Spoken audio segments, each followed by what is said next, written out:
All right, so ZFlash BCM install.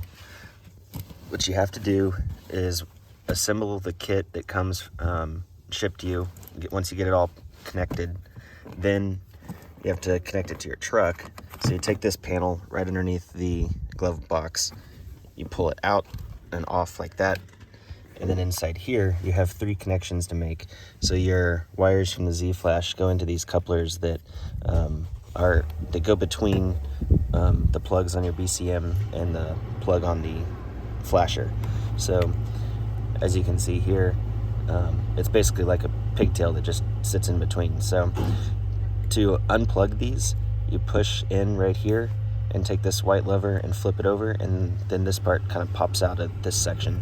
So whether you're removing it from the kit or you're removing it from the BCM, they all kind of work the same way.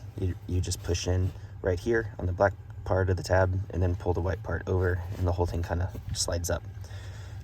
In order to get power to this, to signal it to turn on, you can either use the supplied switch that comes with the kit, or you can use this 12-volt red wire connected to a pass-through from the engine compartment, which is connected to one of my upfitter switches. These pass-through wires are a lot easier to get to on the 22s because they come down a lot further. They're not nearly as high up in there. So I picked one of them. There's, I think, 4 in the bundle. Connected the red wire to it instead of my switch, so now it's signaled to turn on by the upfitter. This other switch is just to change the flash pattern.